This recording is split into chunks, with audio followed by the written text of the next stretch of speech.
उपसा जलसिंचन योजना। ऊस शेतीमध्ये पाण्याचे महत्त्व अनन्यसाधारण आहे। मुबलक पाणी असेल तरच ऊस उत्पादनात वाढ होताना दिसून येते। सह्याद्री सहकारी साखर कारखान्याच्या कार्यक्षेत्रातील जास्तीत जास्त जमीन बागायती व्हावी यासाठी कारखान्याचे संस्थापक आदरणीय पी.डी. पाटील साहेबांनी दूरदृष्टी ठेवत कारखाना पुरस्कृत 16 मोठ्या सहकारी उपसा जलसिंचन योजनांची उभारणी केली।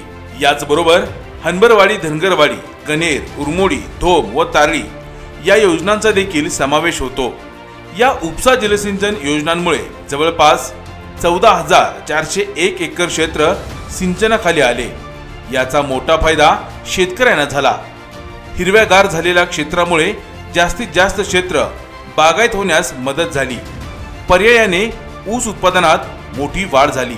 सह्याद्री साखर कारखान्याचे विद्यमान चेअरमन बाळासाहेब पाटील यांनी देखील आपल्या नियोजनबद्ध आणि पारदर्शक कार्यातून या योजना पूर्ण क्षमतेने चालवून सह्याद्री कारखान्याच्या कार्यक्षेत्राचा बराचसा भाग पाणीदार केला आहे।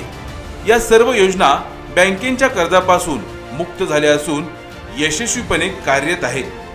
दरवर्षी या योजनांच्या माध्यमातून कारखान्याकडे सुमारे 2,50,000 मेट्रिक टन ऊस गाळपासाठी उपलब्ध होतो। उपसा जलसिंचन योजनांच्या माध्यमातून शेतकऱ्यांच्या जीवनामध्ये आर्थिक स्थैर्य आणणाऱ्या माननीय बाळासाहेब पाटील यांना खंबीर साथ देऊया।